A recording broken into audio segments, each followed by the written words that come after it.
এবার এক দেশ এক ভোট নিয়ে ওয়েবসাইট চালু করতে চলেছে সংসদীয় যৌথ কমিটি।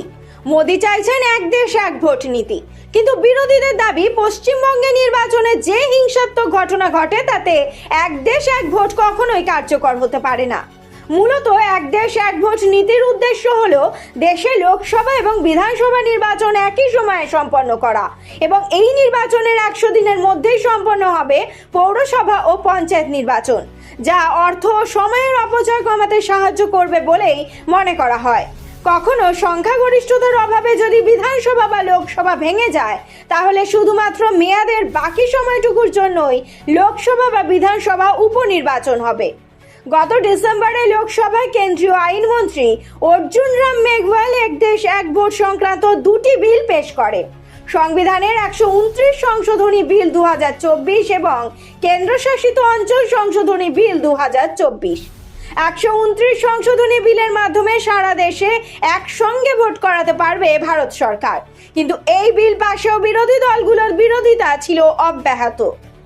প্রাক্তন রাষ্ট্রপতি রামনাথ কোবিন্দের নেতৃত্বাধীন কমিটি 2023 সালে এই বিলের খসড়া রচনা করে। মূলত স্বাধীনতার পর থেকে 1967 সাল পর্যন্ত দেশে এক দেশ এক ভোট নীতি কার্যকর ছিল। স্বাধীন ভারতের প্রথম নির্বাচন হয় 1951 ও 52 সালে। এরপর 1957, 1960 এবং 1967 একই নিয়মে ভোট সম্পন্ন হয়। কিন্তু 1967 নির্বাচনের পর থেকে দেশের রাজনৈতিক সমস্যা বৃদ্ধি পেতে শুরু করে। 1968 সালে মেয়াদ শেষ হওয়ার আগেই পতন হয় বেশ কিছু রাজ্য সরকারের। 1970 সালে ভেঙে যায় লোকসভাও, তার সঙ্গেই অবলুপ্ত হয় এক দেশ এক ভোট নীতি। কেন্দ্রে মোদী সরকার গঠন হতেই ফের এক দেশ এক ভোট নীতিতে সোচ্চার হয়। কেন্দ্রীয় শাসক দলের দাবি, এই নীতি কার্যকর হলে দেশে নির্বাচনের জন্য অর্থ ব্যয় নিয়ন্ত্রণ হবে এবং সময়ের অপচয়ও কম হবে। পাশাপাশি আদর্শ আচরণবিধির কারণে কোনো প্রকল্পের কাজও বন্ধ থাকবে না। অপরদিকে বিরোধীদের দাবি, এই বিল দেশের সংবিধানের মূল কাঠামোতে আঘাত হানবে।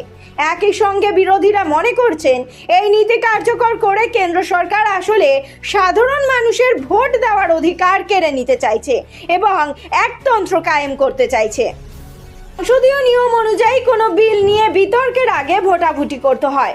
সেই নিয়ম মেনে লোকসভায় এক দেশ এক ভোট সংক্রান্ত বিল পেশের আগে ইলেকট্রনিক ভোটিং সিস্টেম এবং পরে ব্যালটের মাধ্যমেও ভোট হয়। কিন্তু ভোটেও কেন্দ্র সরকারের সপক্ষে ভোট দেন 269 জন সাংসদ এবং বিপক্ষে ভোট দেন 198 জন, যার ফলে ভোটেও এগিয়ে যান মোদী সরকার। এই ভোটাভুটির পর এবং বিরোধিতার মধ্যেই মুলতবি হয়ে যায় সেই অধিবেশনের। এক দেশ এক ভোট সংক্রান্ত বিল পাশ হলেও এই নীতি কার্যকর হতে পারবে 2034 সালে। কিন্তু এই নীতির বিরুদ্ধে বিরোধী দলগুলোর বিরোধিতা চলছে ক্রমাগত। এবার দেশবাসীর কাছ থেকে এই নীতির বিষয়ে মতামত জানতে উদ্যোগী হলো মোদী সরকার। তৈরি হতে চলেছে ওয়েবসাইট। খুব শীঘ্রই এক দেশ এক ভোট সংক্রান্ত বিষয়ে দেশের নাগরিকদের মতামত জানতে ওয়েবসাইট চালু করতে চলেছে সংসদীয় যৌথ কমিটি। মঙ্গলবার কমিটির বৈঠকে এই সিদ্ধান্তই গ্রহণ করা হয়েছে বলে সূত্রের খবর।